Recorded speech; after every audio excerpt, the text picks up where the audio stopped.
All right, next on the list, we need to address communications or comms. Before we start any plan or setup, the number one question that you should ask yourself is, who do I need to talk to, right?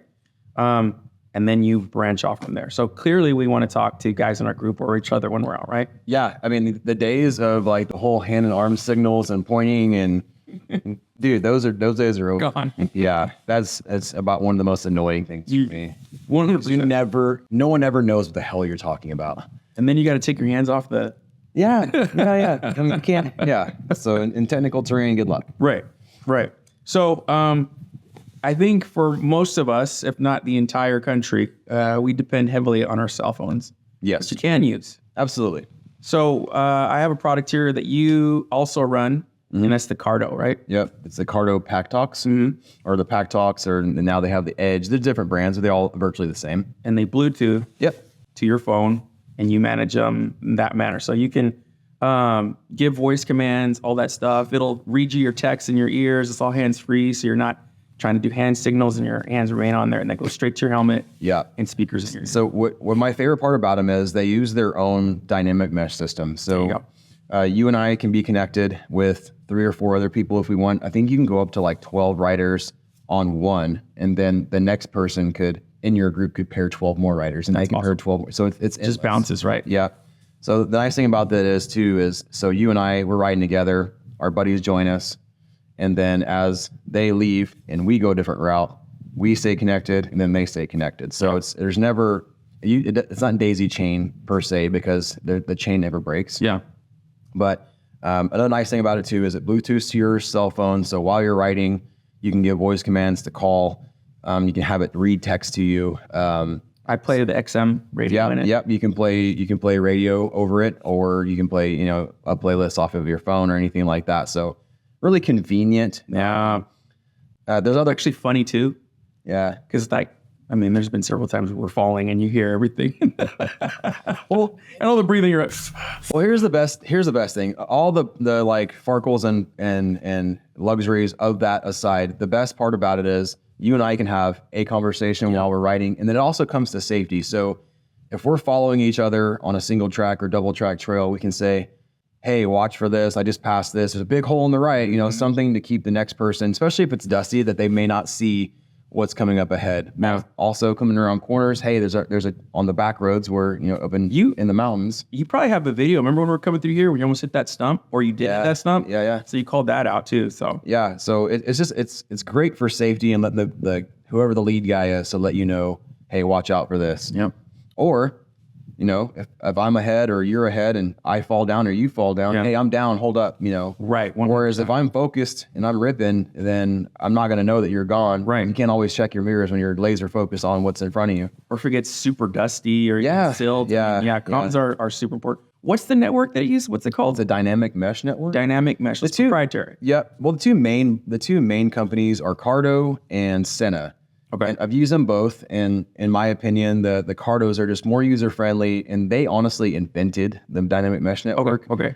Senna does have a very similar system now, but Cardo's just been doing it for so long that it's very. It's like flawless too. It's very flawless. Yeah. It's safe in the sense that you have to be paired at the same time. Like before we leave, we get our helmets next to each other, we press the button, so no one can hear you. It's like a closed network. Closed network. And it goes from there. But I do like to run the XM radio in there. It helps pass the time on, obviously on a long haul. That's the beauty of I think this mechanism is when you're in a truck, you're next to each other, you could talk, interact, blah, blah, do all that stuff. It becomes essentially the exact same thing with something like this when you're riding, Yep. You get the luxuries of being in a vehicle. Mm-hmm. So you have, your cell phone, you have the Cardo, you have music, you have all the apps too. The other thing too is it pairs to my GPS. Yeah. So I get the turn by turn in my ears and also on, the Garmin. It really is a luxury. Yeah. When it comes to communication with your bike and being able to reach the outside world without having to use your hands. You know what too, dude? I noticed if I don't have music on, it eliminates the need for me to have earplugs, right? Because if I'm riding and I have music playing, I don't know if it like cancels out the wind noise or what, but I feel like my ears are less blown out because of that. I don't know what that is. Maybe that's just in my head. Maybe it's in your head. Yeah. It definitely gives you something else to focus on. Maybe that's it. Yeah. So after this, we do like to carry a separate set of communications, be it GMRS or FRS, or you could even run a ham handheld with this setup. Yeah, absolutely. There's other options that you can do to run into your. You can run into your car, or you can do splitters and things like that if you wanted to. I don't do that necessarily. I just run kind of your standard Baofeng radio. Yep. I have an 8-watt, so run that inside my backpack. I can get it out of here. That's down inside the bag, and then I have got my mic on my shoulder strap here. And I don't leave that on all the time. Yep. It's mainly if we're somewhere. There is a limitation to the Cardos as far as like how far they will reach.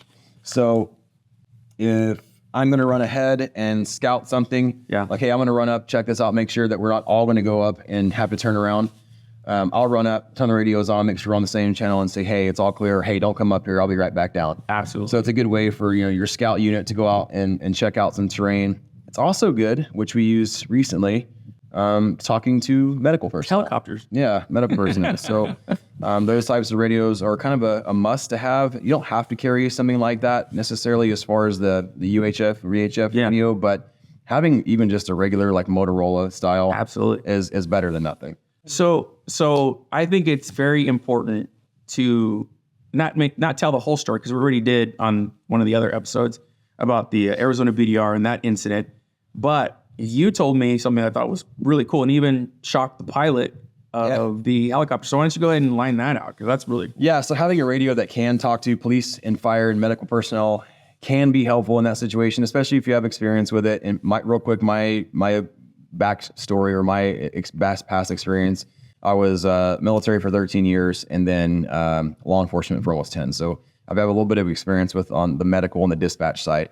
So we had a buddy who went down and we had to call in a helicopter, and on the phone, we did have, luckily, cell service. Yeah. So we had an ambulance on the way, but we also had a helicopter, and basically the ambulance was going to come until the helicopter called him off. So the ambulance driver or passenger is calling me and saying, hey, we have a helicopter on the way. And before I hung up, I was like, hey, what is the radio frequency? And they weren't used to that kind of question. So she gave me the radio frequency, and I dialed it up, and I was able to reach the pilot. I mean, when I could see him like 10 miles out. Yeah.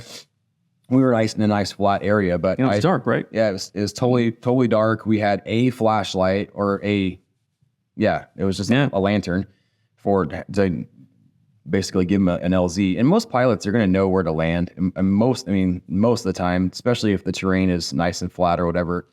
But basically, I just hit him up and said, hey, this is where we are. I have this colored light, and we're to the north of where our subject is. And we put the lantern down. He called in, and then when we're on the ground, he's like, I've never had that. Like that was actually really, really perfect. Helpful. Super helpful. Yeah. I didn't have to think about anything. So. Yeah. So really cool, like pace planning aspect stuff, backups, different scenarios. But also, it just makes your experience so much more better when you're out and able to do that, right? Being able to talk to each other, being able to talk to, others outside of your group. And another piece that I don't want to forget is the inReach, the Garmin inReach. Oh, Garmin inReach. Yeah, talk about that. So we mentioned it earlier in the podcast if you've seen that, but the Garmin inReach, they make a mini, they make a full size, they make also a handheld GPS version, like either the 66i or the Montana. I think they have the technology in some other GPSs now, but I don't have much experience with anything besides that. So the Garmin inReach Mini is what I run right now, and just get it out. Yeah. I keep it on my chest here, and some guys will keep it on their bike. I would strongly suggest do not do that, because the chances of you needing to push this button, the SOS button, when you are on your bike are going to be very slim. Because if you are hurt, most of the time you're going to be ejected from your bike. Right. And if it's on your bike and you are on the ground and you have a severe injury, you're not going to be able to get to it. Yep.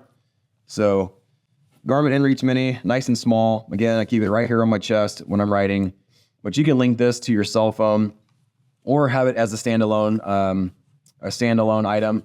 But you can actually text message via satellite with this to anybody with a cell phone or a phone number or another Garmin. Right. You can talk to other Garmins as well. But It'll even show your location, right? It shows your location and maps. So when you link this to your cell phone now becomes a satellite GPS. So you can use this as basically a GPS at that point.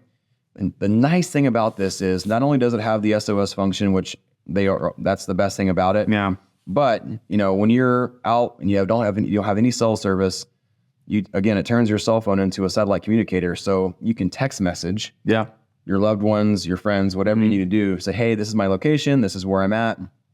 I'm alive. 100%. What I love is how that came in clutch after everything else failed. And it's not that you didn't have cell signal. It was difficult to communicate to somebody who maybe wasn't trained. There was a training issue or what have you. Yeah. They were also on the res, right? Yeah. So back to that last situation that we dealt with. The friend of ours had broken his leg, tipped him, and we were in the middle of nowhere on the Navajo reservation. And when I called 911, it went to Flagstaff. Flagstaff says, oh, you're on the reservation. Let me transfer you to the reservation. Well, when I get on the phone with the reservation, lack of training or something there, or the environment, because there was kids yelling in the background. Yeah. It was weird. I've never had to deal with that before. Yeah. And she Wasn't going to help. was not going to help. Yeah. I basically hung up and we pressed the SOS button, and then from there it was seamless. Within 30 seconds, we get a message on the inReach, and we also get a message on or a phone call. Yeah. And from there it was just like boom, boom, boom. Coming. Everything happened, and they're coming. Yeah. Excellent. I don't think I've ever had a friend or anybody in our network even have to do that. And that just happened. I actually never had either. Yeah. That happened about a month ago. Yeah. I never had either. You can always do test SOSs and stuff with your device to make sure it works. But I've never gone through the whole process, and it was a great learning experience and a lot of confidence knowing that. Right, confidence inspiring. Yeah, absolutely. Knowing that, hey, if you have an issue, the cavalry will come. Right, and our friend was pretty messed up, man. I mean, that's catastrophic. It could have been so much worse. Yeah.